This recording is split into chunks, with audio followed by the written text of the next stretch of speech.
So next up, we have someone who needs no introduction in the ketogenic community. He's been one of the major researchers out there for many years. In fact, it was he who had 2 people go to his clinic. Listen up, you guys. 2 patients went to see this doctor and said, I lost weight reading a diet book. How many of you in here have lost weight or improved your health reading a diet book? Raise your hand. See, the influence that you may have on your doctor. That's exactly what happened to this next speaker. His name, of course, is Dr. Eric Westman. Yes, I'm losing my voice. I've been talking all weekend. So, Dr. Eric Westman, and he is the co-author on The New Atkins for a New You. And then I asked him to write with me on the 2 Clarity books, Keto Clarity and Cholesterol Clarity. Who's read those books? Thank you, both of you. So, just kidding. So, is Eric ready? I don't see him. Yes, he's ready. So, ladies and gentlemen, Dr. Eric Westman.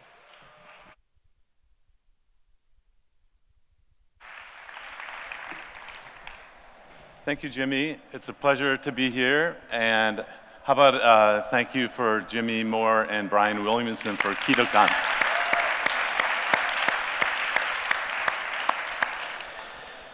It's my great pleasure to be here. Thank you for inviting me. And I'm going to give a summary of the scientific support for ketogenic lifestyles in 30 minutes or less, which is impossible to do.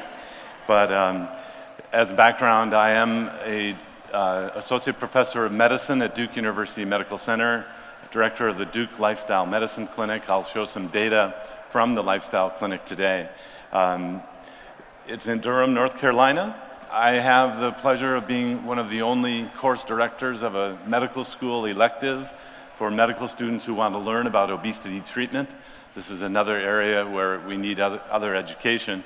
I'm also the past president or chairman of the Obesity Medicine Association, which is the largest group of doctors who treat obesity in the world, not the surgeons, but the medical doctors. I'm a fellow of the Obesity Society, is where we present research.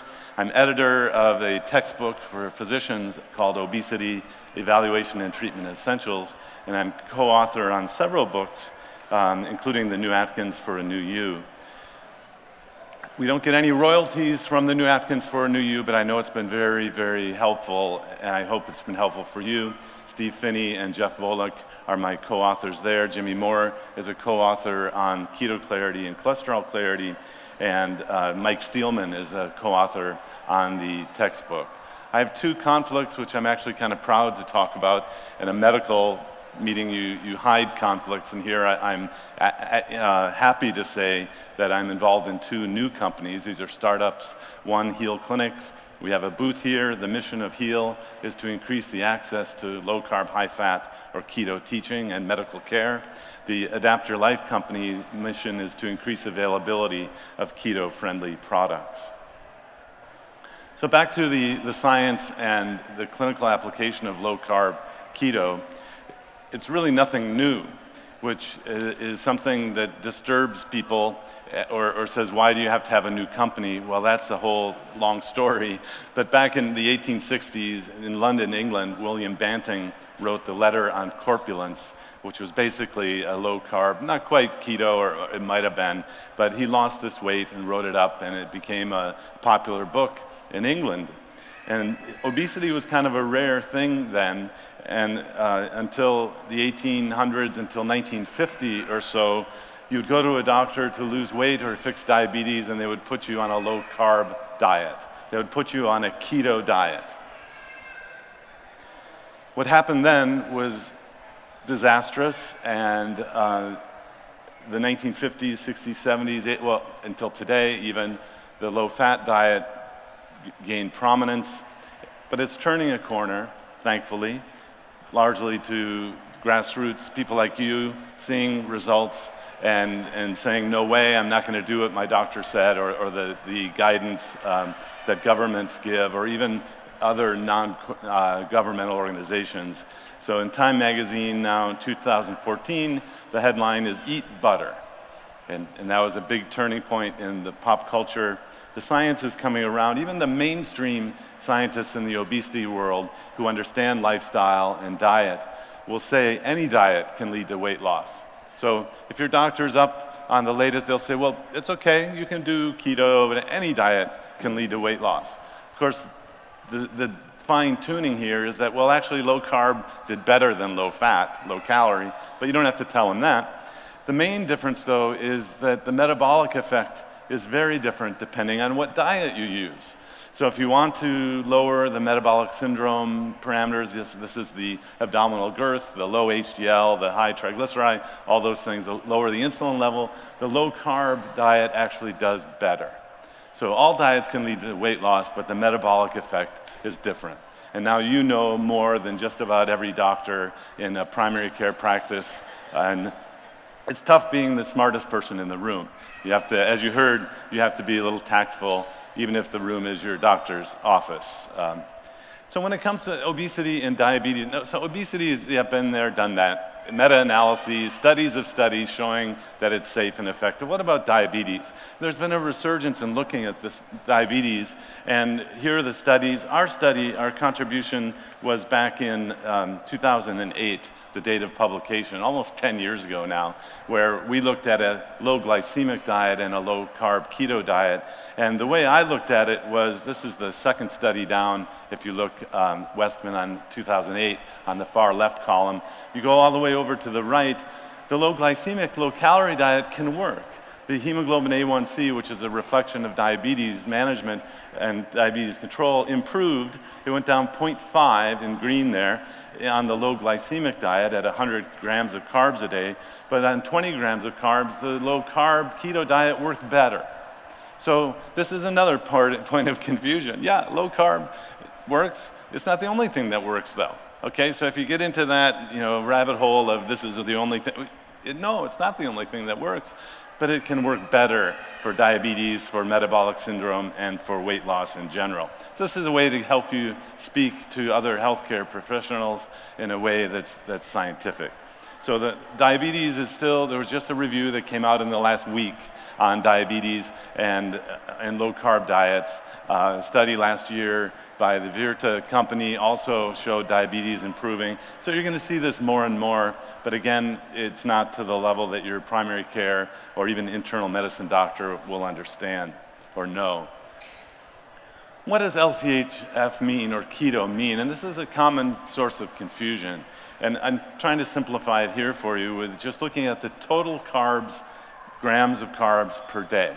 Now, I don't use net carbs because net carbs assumes that the fiber has a neutral effect on the metabolism. And for a lot of people, that's not true. So if you come to me to get it to work the first time, I'm going to use total carbs. It's a little less confusing because you don't have to subtract things and all that. So anyway, you define a keto diet or a ketogenic diet as some measure of ketones going up. Now here's another level of confusion. We used to say that it was because of the urine ketones going up. That defined a ketogenic diet. Well, but then we have these breath meters. Well, now we define it as breath ketones going, well, it's acetone, not acetoacetate that was in the urine. And now we have the blood meters that measure beta-hydroxybutyrate. And now, is that what ketosis is? Well, nobody really knows how to define it. Although, you could have put it all together and say some measure of ketones goes up. That's how you define it. So I think that's a useful way to do it. So you've crossed some ketone threshold, whether it's breath, blood, or urine, they hang together pretty well. Although most patients in my clinic don't even measure ketones because they get the proper teaching. So if you go below the ketone threshold, usually that's 50 grams of total carbs a day. No, usually if you want everyone to have ketones, it's going to be 20 grams total carbs per day. Probably the most common mistake I see is people are having too many carbs. They're using net carbs when they really should be using total carbs. And that defines the low carb ketogenic diet when you have that ketone increase in the blood or breath or urine, and you lose weight, your hunger goes away. Common source of confusion is what books or how do you learn about keto diets? And there are all these different names of diets and all that. So not all low carb diets are keto. And in our paper from 2007, we basically define these strictly speaking with the 50 gram below And so if you're doing a scientific study or you're saying or someone says there's no definition, yeah, actually there is. Probably the best source of information now, have you noticed it's kind of an access issue to the information?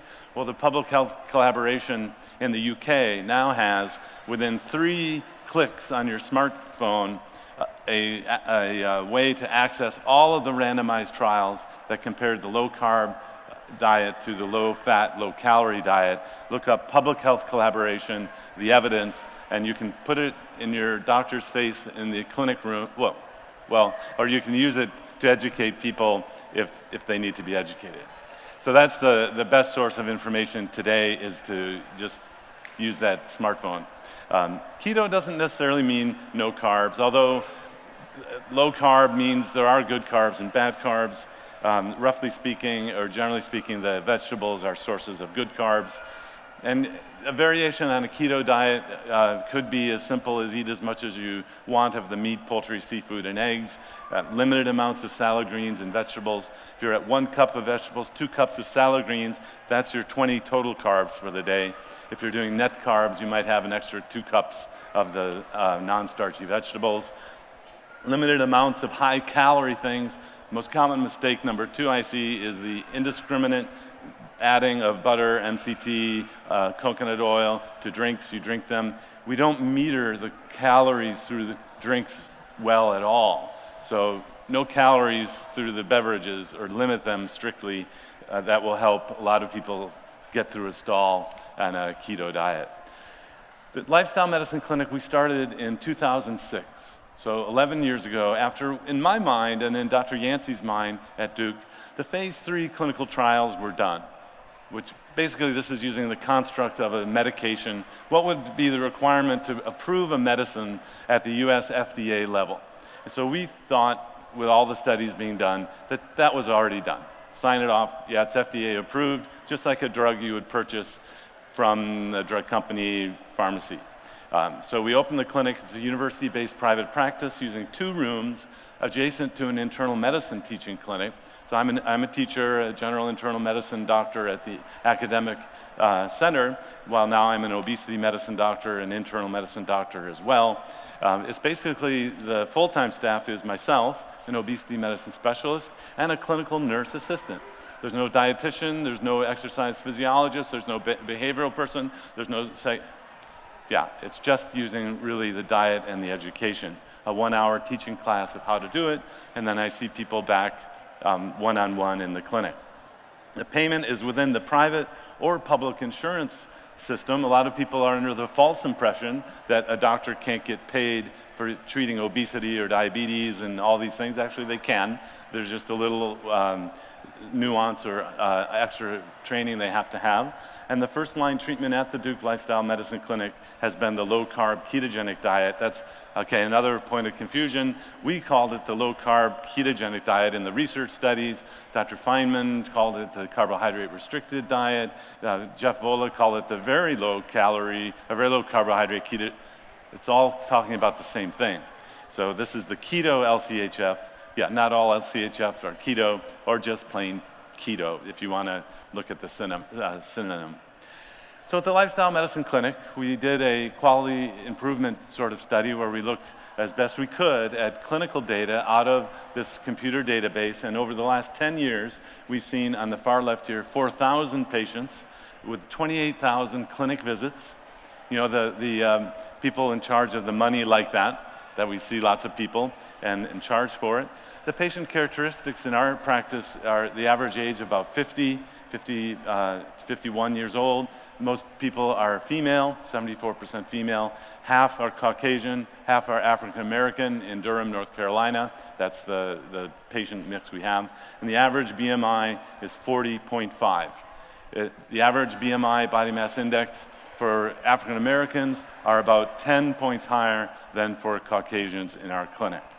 So over the last results, so 5 years ago, over the last 5 years ago, the computer made a switch so that I'm more confident, much more confident with the data.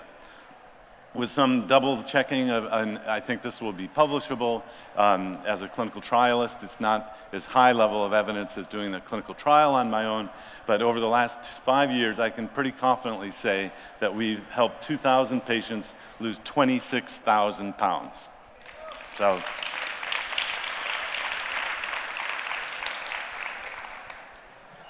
if someone says there's no proof, actually, this is like saying that a doctor using a drug that's already FDA approved has to show in their own practice that the drug that's already FDA approved works in their clinical practice.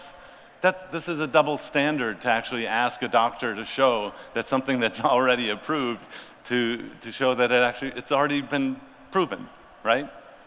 Just another issue to keep in mind. So at Duke, I've been known now to lead what's known as the clinic of last resort. People have tried everything. I've tried this diet, I've tried that diet, I've tried drugs, I've tried surgery, I've tried all these things, and then they end up in my clinic, and what do? I cut the carbs. It's that simple. So the clinic of last resort, I've treated diabetes, type 1 and type 2 diabetes, polycystic ovary syndrome, irritable bowel syndrome, fatty liver, and GERD. These are conditions where there's publications, at least at the pilot study level, in the medical literature. The second bullet there, heart failure. I have pre-heart transplant patients who have to lose weight in order to get their heart transplant. And if you're familiar with this, the heart is so bad that there's a tube that goes into one side of the heart, and then there's an implanted pump in the chest, and then the other tube goes into the big artery in the chest. So basically, they have no heart function. I treat them. I now have 2 people out of the 12 so far who have already gone back to heart transplant, which is a great hurrah. It's a heroic thing, and yet it's just cutting carbs. Now, there's a variation on this diet which does account for low vitamin K because of the anticoagulation that everyone is on, because if you're not anticoagulated with this pump, you'll clot. And then the other thing is a sodium restriction that is added on. So, don't do this at home without some guidance, please. Lymphedema, post-bariatric surgery, weight regain. The advantages of this way of doing things is there are no new medications. There are no products you have to buy. It's just the understanding of how your body works in regard to the food you eat. The nice thing about the ketogenic diet is it can work in conditions that require medications, like steroids. I have lots of people, anti-inflammatories and steroids, that still lose weight on the keto diet. Focusing just a little bit on diabetes because as Willie Sutton says, that's where the money is in terms of the medical system. So much money is being spent now on treating diabetes with medications and treating the long-term consequences of diabetes like blindness, kidney failure, neuropathy. The LCHF diet or keto diet can put type 2 diabetes into remission. And here are just some examples. This is one individual per slide. You add up all of the insulin, doesn't matter if it's long-acting, short-acting, the 300 or 500 units, or it doesn't matter what kind of insulin, you add it all up. If someone has pretty good control in the hundreds milligram per deciliter, you have to be careful. People will get low blood sugars if you don't cut the insulin back. The medications are adjusted to the carbs in the diet. So reduce the insulin by 50% on the first day. Look people in the eye and say, will you follow this? Will you measure your blood sugars? If yes, you follow them. And this person was off 80 units of insulin in 1 week. Pretty cool, right? Remember, this is with the confidence of a drug that's FDA approved, this will work. Oh, but then I say, if you don't take the pill, you don't blame the pill for not working, right? So if you do this, it will work. Now, if every doctor said that about this, imagine the difference in your confidence to be able to do it or to expect it to work. So this person, new person, off 100 units of insulin in 6 weeks without any weight loss to speak of, down 5 pounds. So basically, the first thing to learn is that there's food that contributes to the elevated blood glucose, which is the definition of diabetes. The second part of it is the weight, but the food can be a huge component. This person had been on insulin for 10 years, stopped in 1 week just by changing the diet. This next person off 160 units total, you add it all up. Now we're getting to the detail down here on the third row at the bottom. This person was on 5 shots, 30, 25, 25 of the short-acting and 40 and 40 of the long-acting, and is off it by the 6th week. It's so unbelievable, people don't believe it. But it's true. It doesn't seem to matter how much insulin. 275 units of insulin stopped after 4 weeks. Pretty amazing. Oh, yes, the mechanistic people will say, but oh, that person lost weight, you cheated. I'm like, no, that's just part of the whole package. And this is a problem when you're trying to get NIH, US NIH funding, National Institutes of Health, because they want you to just manipulate one variable. And actually you do get the food, glycemic control, and the weight loss in all one fell swoop. It's actually pretty great. 500 units a day, carb stopped on that first day, and then off 400 units by week 10. Now this gentleman is interesting. I mean, he still has a weight problem with the weight down there, second row from the bottom, 264 pounds. He's about 5 foot tall. And he went from not being able to walk around Walmart because he was in one of these electric chairs, scooters. Now he's walking, so he's not a very active guy. And so the second message is it's not just the food that affects the diabetes, it's also the abdominal obesity causing insulin resistance. So you may have somebody who doesn't come off insulin immediately, that's okay. You just have to continue with the weight loss, with the lifestyle change in this case. So in this person, insulin was still required after 6 months of the low-carb ketogenic diet, keto diet, but you can see the improvements on much less insulin with blood sugars as good or better than before, and still has weight to lose. So I'm in this world of immediate gratification isn't fast enough. I'm hearing, well, people want to go back to carbs because they're not off all of their medicines in 2 weeks, even though it took them 10 years to get to this point within the diabetes illness. So a lot of instruction and reassurance and support and understanding about how things will change, and it may not be immediate. Now, we also do violate the guidelines. It doesn't mean we're wrong, it means the guidelines need to change.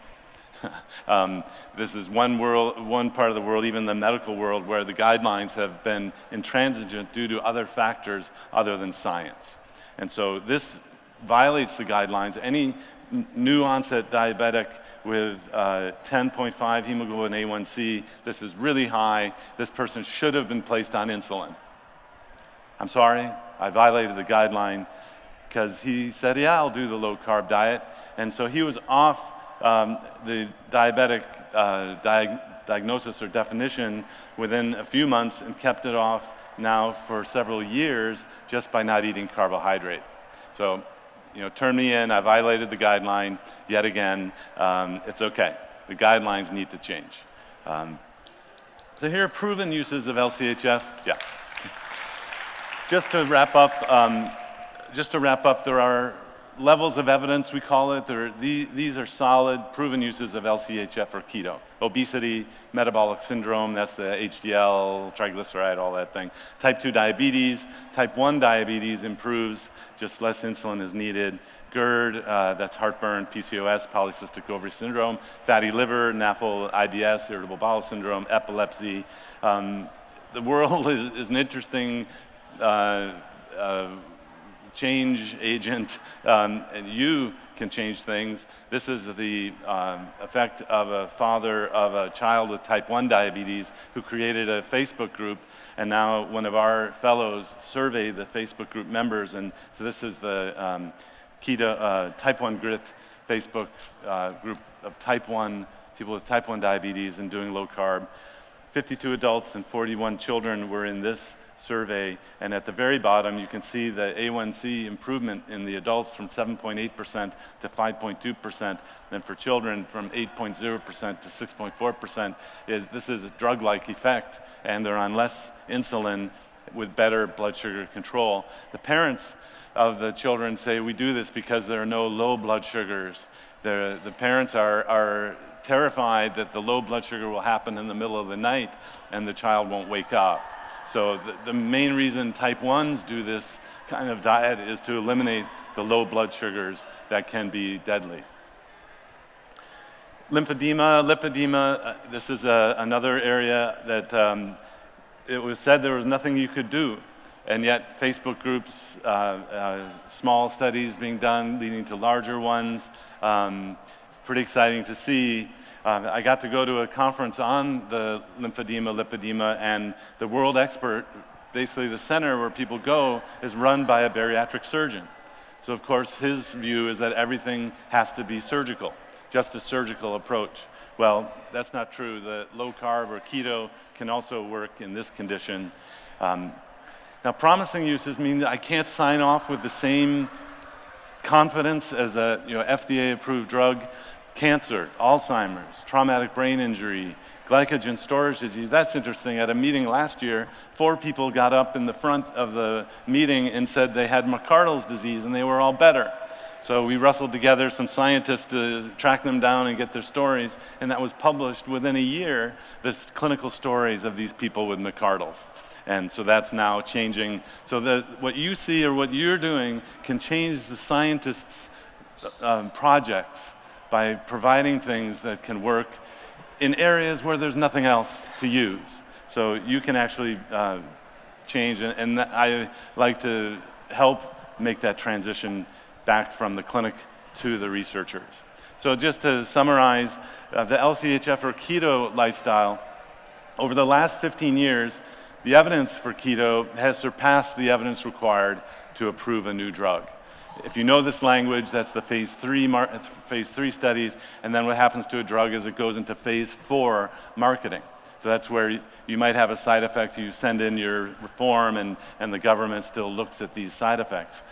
The thing about keto is that the phase 4 marketing was done before the phase 3 studies. The hunter-gatherer diet, the idea that the Banting diet, and every doctor was doing this, prescribing it before 1950, I'm afraid has been forgotten. The low-carb, high-fat, or keto lifestyle is healthy. It can be used as a therapy for chronic medical conditions as well, like I've shown today. Individuals with medical conditions require special consideration and medical monitoring, and as we roll this out into new areas, just be very careful if you're on medication and you don't know what the medicine's doing or how to monitor it. That's why we believe you need to see a doctor in a clinic who understands the effect of this kind of approach. If you have medical problems, we still believe that strongly. And the optimization, as you've seen today with these great presentations at this conference, the optimization may include additional support in keto-friendly foods, Facebook groups, your support at conferences like this, and thank you very much for letting me speak.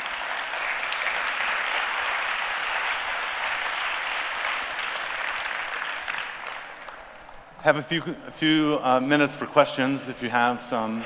Yes. Dr. Westman, I like to eat a lot of cruciferous vegetables and asparagus and broccoli and things like that. Am I sabotaging my efforts in keto by doing that? So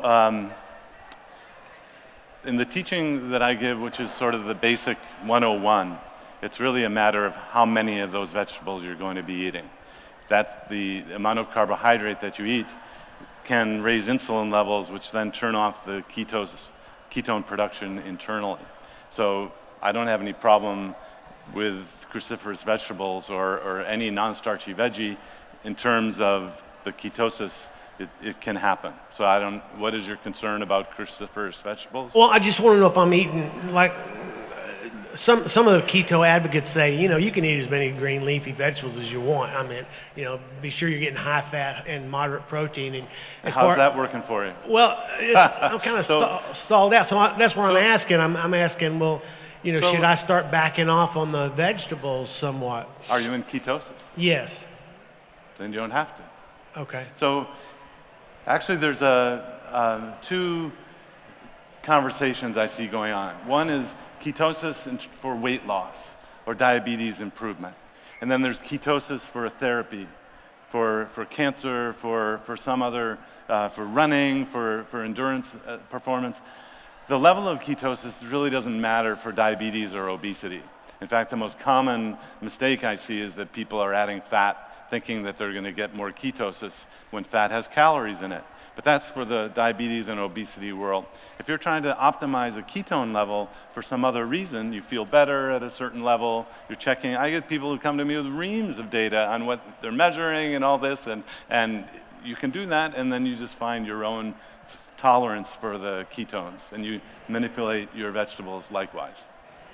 So you're saying basically if you're in ketosis and that's all that really matters as far as if you're in, like metabolic syndrome is my problem. It doesn't really matter how many vegetables you're eating as long as you're in ketosis. What are you trying to accomplish? Weight loss, diabetes? Yeah, weight loss and elevated blood sugar. Then you have to be mindful of the calories. Okay. And so ketosis, being a fat burner, doesn't mean you're going to lose fat weight.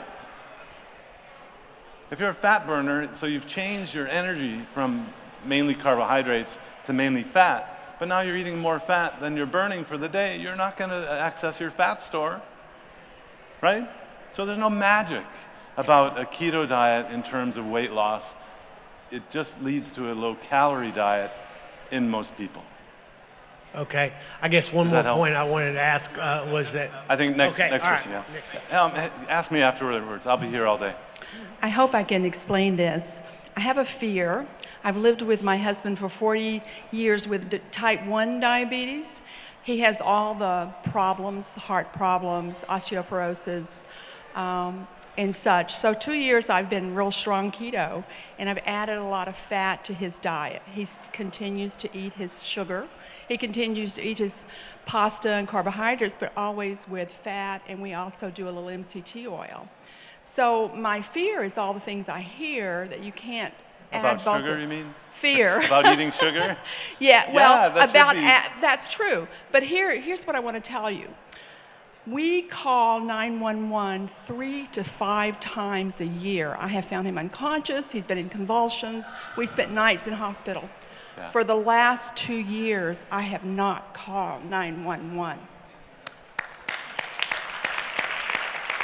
I don't know, can you rephrase that? I don't think everyone heard the importance of what you just said. The last 2 years, I have not called 911 when I normally call them 3 to 5 times a year, and we spend the night in the hospital because of low blood sugar. And what was the change that The fat I've added to his diet. Even though he continues to eat the SAD diet, he eats along with me, but we add fat to everything he eats. Is he in ketosis? I don't know. So don't test him. I should test him. This is a question for the Type 1 Grit. He's a very thin person. Go post this at Type 1 Grit. Okay. All right. I just wanted you to know that. And that's awesome. And am I adding, I know it's good that he's not hitting, and when he feels his low blood sugar now, he knows it. And so he goes and does something for it, which used to be it would be me that would be the one to notice it. That's great. So just wanted you to know. What may be going on is if you are in ketosis, if you do have an increase in ketone levels and you're burning those ketones, the blood glucose level isn't so important. And I see people which would be diagnosed as low blood sugar on the lab test, and they feel fine because they're running on ketones. As Jeff Volek says, Jeff Volek at Ohio State, you don't need the glucose as much because you're running on ketones. And even in the context of type 1, I wonder if that's going on. Thank you for that comment. We're all out of time, you guys, so sorry about that. Go find Dr. Westman after it. Dr. Eric Westman.